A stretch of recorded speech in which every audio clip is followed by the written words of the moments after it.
Olá, tudo bem? Chegamos ao capítulo 10, que é o plano de voo. Plano de voo é um capítulo muito importante, porque ele é muito prático. Quer dizer, quando eu vou voar, eu tenho que preencher um plano de voo, tenho que saber como preencher, eu tenho que conhecer também para que ele serve. O que é o plano de voo? O plano de voo nada mais é do que um documento. Um documento que eu escrevo o que eu pretendo fazer. É lógico, o que eu pretendo fazer tem que estar pautado dentro de um planejamento de voo. A gente viu lá isso no capítulo anterior, certo? Que tratava justamente da informação aeronáutica. Então, eu faço um planejamento de voo e aí eu escrevo o que eu pretendo fazer então e entrego. Isso aí é o plano de voo apresentado. O que é o plano de voo apresentado? É aquele documento que eu apresento aos órgãos ATS, né, ao centro de controle, que vai autorizar esse plano de voo. Então eu apresento um plano de voo, é o plano de voo apresentado, e depois, posteriormente, esse plano de voo será autorizado, e aí eu executo este plano de voo conforme autorizado. Aí você deve me perguntar, mas peraí, tem muita diferença entre o plano de voo apresentado e o plano de voo autorizado? A princípio, veja, o objetivo é que o órgão de controle, os controladores de voo do centro de controle, não querem alterar o teu plano de voo, quer dizer, não quer fazer modificações. Pode fazer? Sim, pode, mas o objetivo é o centro basicamente autorizar aquilo que você pediu, para que não haja nenhuma interferência no seu planejamento. É óbvio, se eu alterar uma rota, alterar um nível de voo, isso vai ter interferências no consumo de combustível, no tempo de voo, etc. E é uma coisa muito complicada, então, a princípio, o ideal, né, é que o plano de voo que seja apresentado seja também aquele que seja autorizado. Nem sempre isso é possível, é bem verdade. Bom, mas vamos lá.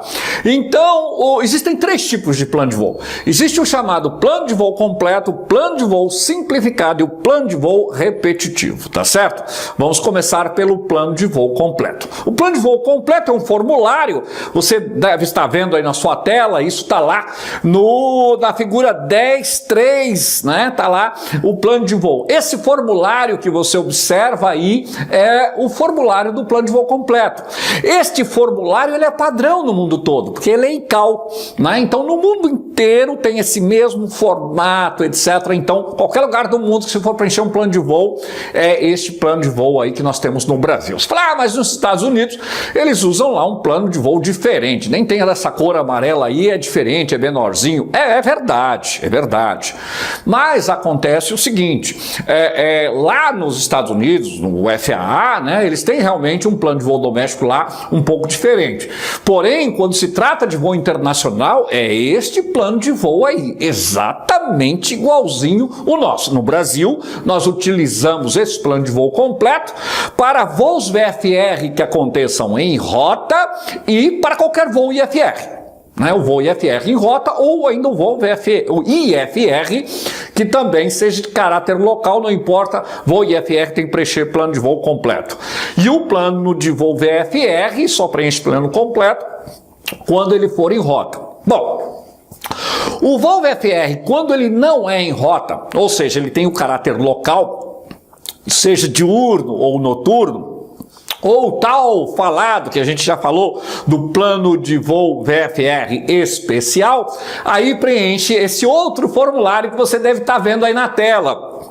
Plano de voo simplificado, esse da figura 10.8 do nosso livro. Você vê que ele é bastante parecido com o primeiro, né? Num formato um pouco menor, mais simplificado. Daí o nome, plano de voo simplificado, tá certo? E nós temos o terceiro, que é o plano de voo repetitivo.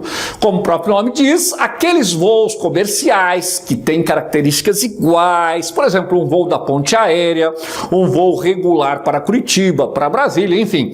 Esses voos que tem o número de viagem, inclusive, das empresas aéreas, são plano de voo repetitivo, porque eles acontecem periodicamente, tem certa regularidade, por isso o plano de voo repetitivo. E eles são enviados lá para o CGNA, né, que é o Centro de Gerenciamento da Navegação Aérea. Eles fazem parte do horário do transporte aéreo regular, né, e tem características específicas também, são usados nesses casos, e é um formulário que a empresa preenche e tal, né, e aí tem lá algumas diferenças, ok? Falando sobre o plano de voo, não há como não falar no planejamento de voo, né? Então, num planejamento de voo adequado para fazer o preenchimento correto do plano de voo, tem que haver um planejamento adequado, e é óbvio que esse planejamento necessariamente parte ou inicia por um planejamento das condições meteorológicas. Condições meteorológicas é algo realmente importante. Nós vimos lá no capítulo anterior, nós falamos do AIS, nós falamos do AIS Web, que está disponível lá as publicações, carta, notão, um monte de coisa que a gente usa para o planejamento. E inclusive tem também a RedMet, que inclusive tem também, se você for no portal lá, você vai ter também, você pode clicar lá e entrar na RedMet. A RedMet, que também tem o crivo do DSEA, ela é específica para este cálculo de planejamento meteorológico, né? Os informes meteorológicos. Se você for mexer lá, você vai ver que tem informações tremendas, muito detalhadas de TAF, METAR, as condições meteorológicas. Você vê, inclusive, a foto do satélite. Nossa, realmente, carta de vento, em altitude, nossa, muita coisa na RedMet, né? Onde eu posso fazer realmente uma avaliação, eu tenho disponível todas as informações atualizadas para uma perfeita análise das condições que eu vou encontrar na minha rota, no nível que eu vou voar naquela rota, naquele dia, tá certo? Bom, outra coisa importante é a questão do nível de voo, a altitude que eu vou voar, que eu vou planejar de acordo com o nível ótimo da minha aeronave. Então esse cálculo também ele é muito importante. Lembra que a gente falou sobre a AMA, né? Que é a altitude mínima diária para cálculos de nível de voo, quando eu vou voar um pouco mais baixo e tal, né? Então esse cálculo também ele é muito importante. Outra coisa é a questão do combustível. Então a minha aeronave tem uma certa limitação de tanque, então qual é o combustível mínimo que eu preciso ter para cumprir esse voo? Nós vemos lamentavelmente acidentes ainda acontecendo por causa justamente deste problema, né? O não planejamento, né, do combustível adequado, e por incrível que pareça, no século XXI tem aeronaves que caem por falta de combustível. Isso é uma verdadeira barbaridade. A exemplo triste, né, aquele voo da Chapecoense lá do Lamia, né, foi total irresponsabilidade, né, onde o piloto sabia que o combustível estava muito justo, né, aliás, justo não, né, o combustível não deu para chegar, porque ele não fez esse cálculo de autonomia mínima previsto na regra internacional.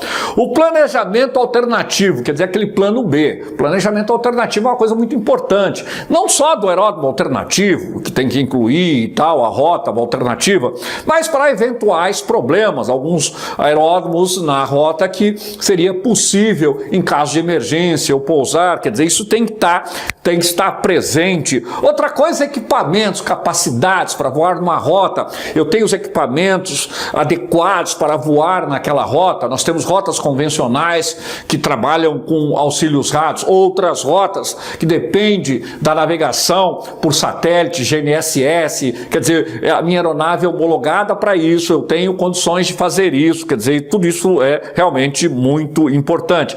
E outras condições, quer dizer, restrições de aeródromos, como comprimento de pista, como altitude, temperatura, funcionamento de auxílios rádios. Tem muitos auxílios rádios que não são do comando aeronáutico, que tem horário de funcionamento, infraestrutura aeroportuária, enfim, eu vou precisar de escada para desembarcar os meus passageiros, etc. Horário de funcionamento dos órgãos ATS, do próprio aeroporto, enfim, são um monte de condições que a gente tem que avaliar antes do voo e até para um perfeito preenchimento do plano de voo, tá bom? Fica a dica aí e vamos lá para o nosso próximo vídeo. Até breve.